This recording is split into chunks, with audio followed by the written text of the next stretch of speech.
Hello guys, आज हम करेंगे क्लास 10th मैथ्स एनसीईआरटी का चैप्टर 6 थ्योरम 6.5। तो गाइस 6.5 थ्योरम है, if one angle of a triangle is equal to one angle of the other triangle and the side including these angles are proportional then the triangles are similar. तो इस question में आपको guys दिया है कि किसी भी एक ट्रायंगल, सपोज कीजिए हमने दो ट्रायंगल लिए, एक ट्रायंगल ABC है और दूसरा जो है वो ट्रायंगल DEF है। तो इसमें फर्स्ट वाले ट्रायंगल का एंगल A एंगल D के इक्वल गिवन है एंड सेकंड कंडीशन क्या है, and sides including these angles are proportional, यानी इस एंगल को बनाने वाली जो साइड्स हैं, एंगल A और एंगल D को बनाने वाली जो साइड हैं वो क्रॉसपोंडिंग साइड्स क्या हैं, एक दूसरे के प्रोपोर्शनल है। दैट मीन्स होगा AB upon DE is equal to AC upon DF। ये हमारा गिवन वाला पार्ट है। तो कैसे स्टार्ट करना है क्वेश्चन को, फर्स्ट हम लोगों ने राइट करना है two triangles ABC and DEF such that angle A is equals to angle D। This is first condition. And जो एंगल A को बनाने वाली साइड्स हैं AB एंड AC वो क्या होंगी, एंगल D को बनाने वाली क्रॉसपोंडिंग साइड्स के प्रोपोर्शनल होंगी। That means AB upon DE is equal to हो जाएगा AC अपॉन DF।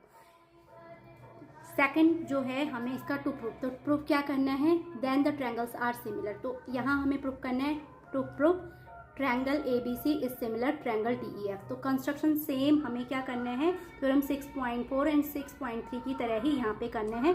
हमने DE पे एक पॉइंट P लेना है और DF पे एक पॉइंट Q इस तरीके से लेना है कि DP की जो लेंथ होगी वो AB के बराबर होगी एंड DQ की लेंथ किसके बराबर होगी, AC के बराबर होगी। तो हम राइट करेंगे P and Q on DE and DF such that DP is equals to AB and DQ is equal to AC। And finally हमने उसके बाद क्या करना है, कंस्ट्रक्शन में इसको ज्वाइन कर लेना है, PQ को ज्वाइन कर लेना है। तो गाइज यहाँ पर हमें अब इसका जो सबसे इंपॉर्टेंट पार्ट है प्रूफ वो हम करेंगे स्टार्ट। तो उसके लिए मैं क्या करूँगी, जो हमें गिवन है उसी का यूज़ करना है। तो फर्स्ट मैं राइट करूँगी AB upon DE is equal to AC upon DF। अब क्योंकि कंस्ट्रक्शन से हमने AB इक्वल टू कितना लिया है DP and AC equal to क्या लिया है DQ, तो मैं AB की प्लेस पे यहाँ पे DP रख दूंगी और AC की प्लेस पे DQ राइट कर दूंगी। तो देन हमारा आ जाएगा DP upon DE is equal to AC की प्लेस पे राइट करना है DQ, तो DQ अपॉन DF। ओके अब हम इसको इन्वर्स कर लेंगे। तो इन्वर्स करने पे DP अपॉन DE का इन्वर्स क्या हो जाएगा, DE अपॉन DP, उल्टा है ना, इक्वल्स टू इसका भी ये हो जाएगा DF अपॉन DQ। तो अब इसके बाद हम क्या करेंगे, दोनों साइड से 1 सब्ट्रैक्ट कर देंगे। तो 1 सब्ट्रैक्ट करने पे सब्ट्रैक्टिंग 1 ऑन बोथ साइड, तो पहले हमारा बना था DE upon DP equal to DF upon DQ। तो 1 सब्ट्रैक्ट किया बोथ साइड में, तो उस कंडीशन में ये DE upon DP is -1 equal to हो जाएगा DF अपॉन DQ -1। अब इस टाइप के क्वेश्चन में गाइज हम लोग क्या करते हैं, एलसीएम लेते हैं। तो यहाँ पर एलसीएम क्या आएगा, हमारा DP आएगा एंड तब मैं इसको DP होल अपॉन में राइट करूँगी। ऊपर चेंजेस होगा, DE एज इट राइट करेंगे and minus DP is equals to DF minus, क्योंकि यहाँ पर भी एलसीएम DQ आएगा तो होल अपॉन DQ राइट करूँगी एंड न्यूमरेटर में भी माइनस DQ हो जाएगा। अब हम अपनी पिक्चर को देखें तो DE माइनस DP, तो आप देखिए DE minus DP equal to क्या होता है, PE इक्वल टू कितना हो जाएगा, PE। तो इसकी प्लेस पे मैं PE राइट करूँगी, PE upon DP is equals to, ऐसे ही DF में से अगर हम DQ माइनस करें तो क्या आता है, QF। तो यहाँ पर मैंने QF अपॉन क्या राइट किया, DQ। इसकी प्लेस पे हम क्या करेंगे, by the picture, from the picture हमें ये DF मिल जाएगा।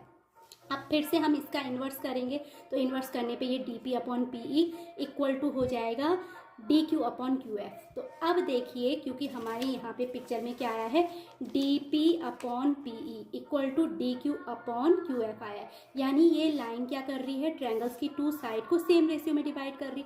That means converse of basic proportionality theorem क्या हो जाएगा, ये PQ इज पैरेलल हो जाएगा EF। तो यहाँ पर हम क्या अप्लाई करेंगे, theorem 6.2 that is converse of basic proportionality theorem, and वो होती है if a line divides any 2 sides of a triangle in the same ratio then the line is parallel to the third side.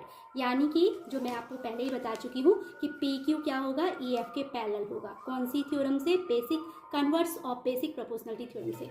अब PQ parallel है EF के, तो अब हमें हमने क्लास 8 में पढ़ा है कि जब दो पैरेलल लाइन को कोई ट्रांसवर्सल क्या करती है, कट करती है, तो उसके क्रॉसपॉन्डिंग एंगल क्या होते हैं, सेम होते हैं। तो यहाँ पर P Q parallel E F है, तो इसका मतलब angle P equal to angle E होगा, एंड ऐसे ही angle Q equal to angle F हो जाएगा। तो मैं राइट करूँगी कि for line P Q and E F with transversal P E, angle P equal to angle E, क्योंकि ये कैसे एंगल है, क्रॉसपॉन्डिंग एंगल से। ऐसे ही लाइन पी क्यू पैरेलल है ई एफ के एंड ट्रांसवर्सल क्यू एफ है, तो that means angle Q is equal to angle F हो जाएगा।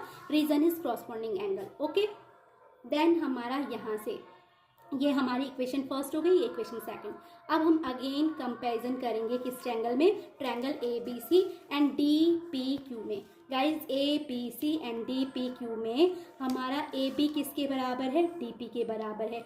ए सी किसके बराबर गिवन है, डी क्यू के बराबर है। और angle A is equal to angle D, ये सारी चीज़ें ए बी डी पी के बराबर है बाय कंस्ट्रक्शन, ए सी किसके बराबर है, डी क्यू के बराबर by construction, but angle A is equal to angle D, that is given part. Okay, तो हम लोगों ने इसी टर्म को राइट करा। फर्स्ट में राइट करूंगी A B is equal to D P, that is construction, by construction हम इसको राइट करेंगे। उसके बाद angle A equal to angle D, this is given, and A C is equal to D Q, इसका भी logic होगा by construction. तो side angle side congruence property से ट्रायंगल ए बी सी क्या हो जाएगा, कॉन्ग्रुएंस हो जाएगा ट्रायंगल डी पी क्यू के। अब हमने ए बी सी ट्रायंगल को ट्रायंगल डी पी क्यू के कॉन्ग्रुएंस क्या कर दिया है, प्रूव कर दिया है। तो that means angle B is equal to क्या हो जाएगा, एंगल पी के, और angle C is equal to angle Q. कौन सी प्रॉपर्टी से, by corresponding part of congruence triangle. अगर दो ट्रायंगल कॉन्ग्रुएंस हैं, अगर हमने दो ट्रायंगल को कॉन्ग्रुएंस प्रूव कर दिया है, तो उस कंडीशन में उसके क्रॉसपॉन्डिंग पार्ट्स क्या हो जाएंगे, सारे क्रॉसपॉन्डिंग पार्ट्स सारे पार्ट्स क्या होंगे, क्रॉसपॉन्डिंग पार्ट के इक्वल होंगे। तो यहाँ पर angle B equal to angle P के हो गया, angle C is equal to angle Q. इन दोनों का लॉजिक हमने राइट किया by corresponding part of congruence triangle, same as it, इसका भी यही लॉजिक है।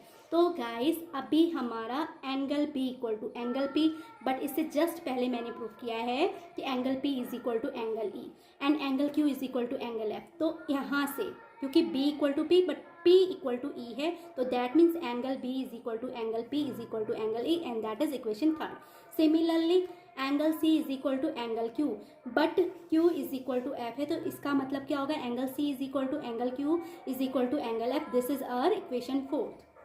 तो अब हम कंपैरिजन करेंगे। अभी हमने क्या प्रूव कर लिया, एंगल बी को हम प्रूव कर चुके हैं एंगल ई के बराबर, और एंगल सी को हम प्रूव कर चुके हैं एंगल एफ के बराबर। एंगल सी एंगल एफ के बराबर आ गया, एंगल बी एंगल ई के बराबर आ गया। तो अगेन हम क्या करेंगे, कंपैरिजन करेंगे। गाइस मैं पिक्चर को अगेन रिपीट कर रही हूँ, यहाँ पे बार बार पेज पलटने से डिस्टर्ब हो रहा है। तो अब हम कंपैरिजन करेंगे in triangle A B C and triangle D E F, D E F, ये यहाँ पर क्या है, पी एंड क्यू पॉइंट है। में triangle A B C and D E F में क्या है, angle A is equal to angle D, it is given, but हमने प्रूव कर लिया angle B is equal to किसके, एंगल ई के, and angle C is equal to angle F. तो दोनों ट्रायंगल क्या हो जाएंगे, triangle A B C similar हो जाएगा ट्रायंगल डी ई एफ के। कौन सी प्रॉपर्टी से, एंगल एंगल सिमिलर प्रॉपर्टी भी कह सकते हैं, angle angle angle similar property से ये दोनों ट्रायंगल क्या हो जाएंगे, सिमिलर हो जाएंगे। तो hence proof. I hope guys आपको जो ये थ्योरम 6.5 है वो भी अच्छे से क्लियर हो गई होगी। अगर आपको मेरी ये वीडियो अच्छी लगी हो तो please like share and subscribe it, and thanks for watching again.